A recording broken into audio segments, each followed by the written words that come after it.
Okay, it is currently dark. We are trying to make ourselves get out here. It's very much against our nature. But fortunately, I'm still nauseous, so I don't want to sit here and drink 3 cups of coffee. It's a sad day. Okay, still feeling a little bit, but doing better than I was yesterday, at least for the moment. Finally got Blondie out of the tent, and we have about 13 miles to hike out, at which point we're going to drive about 4 hours to see a relative. Obviously, that sour look on her face is nothing related to me. Why would you think that? So I've had this extended argument with Jen about the fact it's humid out here, and she doesn't believe me. 98% humidity. I was born in Texas, so yeah, I can recognize humidity.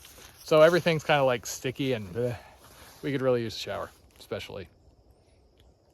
So it looks like the deal with this campsite, it's in the middle of a burn area. You see all these scrubby crap plants that are growing out here.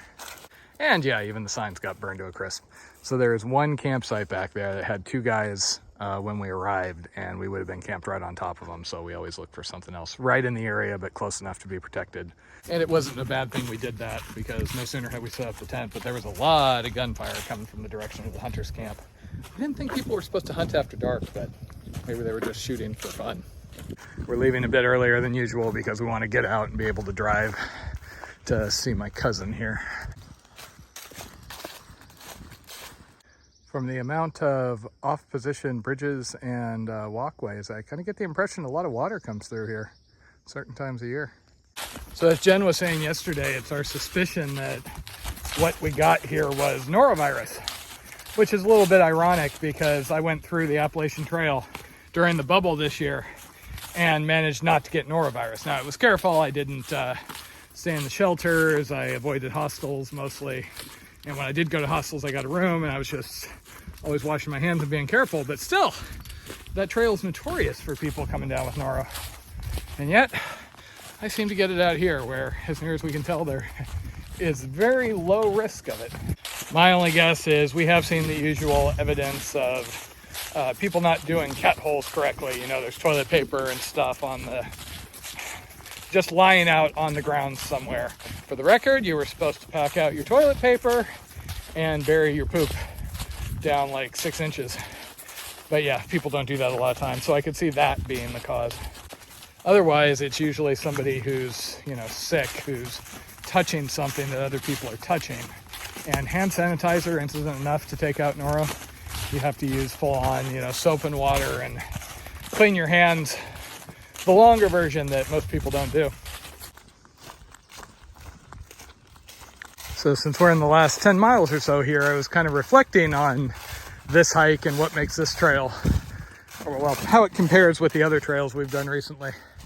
And I mean, it is a really nice kind of warm up. You can get out, do 91 miles, it's flat. We didn't have to cache any water. Water source and everything were fine. Camping was fairly easy, and if you go in January, after the hunting season is done, it would be pretty much ideal.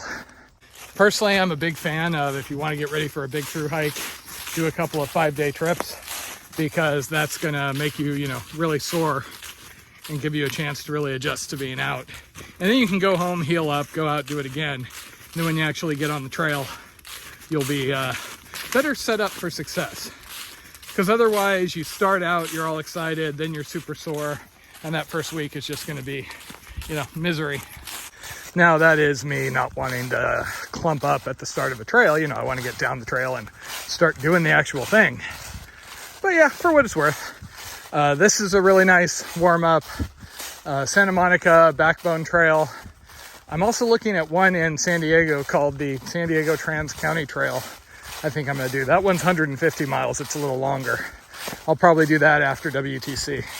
I also think that after the mountaineering course, I'm going to go out and do the 400-mile Condor Trail. And that'll kind of bridge the end of the volunteer classes with when we're hopefully doing the dive trip out to Indonesia, which will then lead directly into the Continental Divide Trail. So I want to have some trail miles on my legs, you know, as close to that as possible. Jen is 10 years younger than me, so she adapts a little better. And then hopefully in the middle of the Condor Trail and the Trans-County Trail, Jen and I will, for her spring break, be going out to Utah and spending 7 to 9 days paddling along the Green River during a touring canoe trip, which is something we have wanted to do more of. Followed, of course, by this little thing called the Continental Divide Trail. No big deal. 3,100 miles, piece of cake. And if I somehow manage to make it through that, I will officially have completed the Triple Crown. At which point, I'll need a new goal, of course. So I'm already eyeing the doing all 11 of the National Scenic Trails, though a few of those, that gets a little complicated. There are also multiple international trails we really want to do, but those kind of take bigger economic capacity than we have right at the moment. The lack of animal life out here is kind of striking. I mean, it kind of makes sense. It's hunting season, so the deer are going to be staying away, but I'm used to seeing more things. Seeing a couple of birds and, you know, a few lizards, things like that, but nothing of any size. Saw some otter tracks. Jen was hoping to see an armadillo, but nothing. It's been pretty quiet outside of the occasional gunshot. I don't know if I'd call it the bridge that was foretold so much as the bridge that didn't wash away. Also, who brings gloves out? It's like 85 degrees out here. They're your size. So the San Jacinto River is just a little bit more impressive up here versus where we crossed it before. So right after I dunked both of my shoes in this creek because a root that looked totally solid totally just collapsed under me. No, it did not look solid. Matt found me this super cool nest. Okay, so we can kind of see why doing this in muddy times wouldn't be as pleasant. But at least Jen's gained to see a lot of those little nests. You point out two and then all of a sudden they're all over. I can't believe I walked past this stuff when Matt doesn't point them out to me. How dare Matt not point them out to you? Man, how do you notice these things, Matt? This is so cool. You know how I noticed that log wasn't going to support your weight? Hey. This is getting downright Florida-like. Look at this. Bogs! Hey, Blondie, we should do 1,100 miles just walking through the middle of that. The Florida Trail, they don't blaze this. They really blaze right down in the middle of that black water there. Ah, I miss the Florida Trail. Well, that's a shame. There are a lot of signs that there's a good amount of water here certain times of year. This is very kind of shades of Florida. We just saw a 95-mile marker, so we should be done here. Okay. I do believe that would be the end. Not a bad little walk. Could have done without, you know, the whole vomiting thing, but oh well. Yay! And now, the moment of truth, where we find out, did Blondie's car survive and not get broken into or destroyed by vengeful taxi companies? And back we are.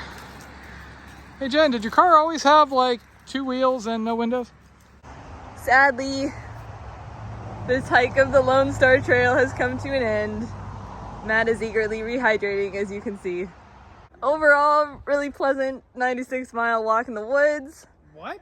And another fun, joy, and happiness-filled winter vacation with a small bit of stomach flu, more than ideal. I'm seeing some sarcastic subtitles in your future. I think I liked the eastern part of it a little better, especially this last, like the last 15 miles or so, where we were pretty much following creeks the whole way. I always like when you're around water and things. It was more Florida-y. We should go do the Florida Trail then sometime. It has to be a high water year. I want you to go through swamps above your head. The only thing that Matt and I were commenting we were kind of missing was not many animals around.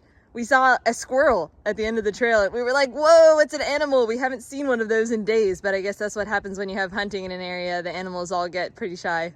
I saw one deer. Oh, was it alive? It was running away quickly. Oh, and we saw evidence of pigs. I wanted to see a pig. I thought that they would be really cute, but then Matt said, oh no, they can get kind of scary actually. You would not believe how hard it is to get her like done, ready to go, out, ever. Not what just happened.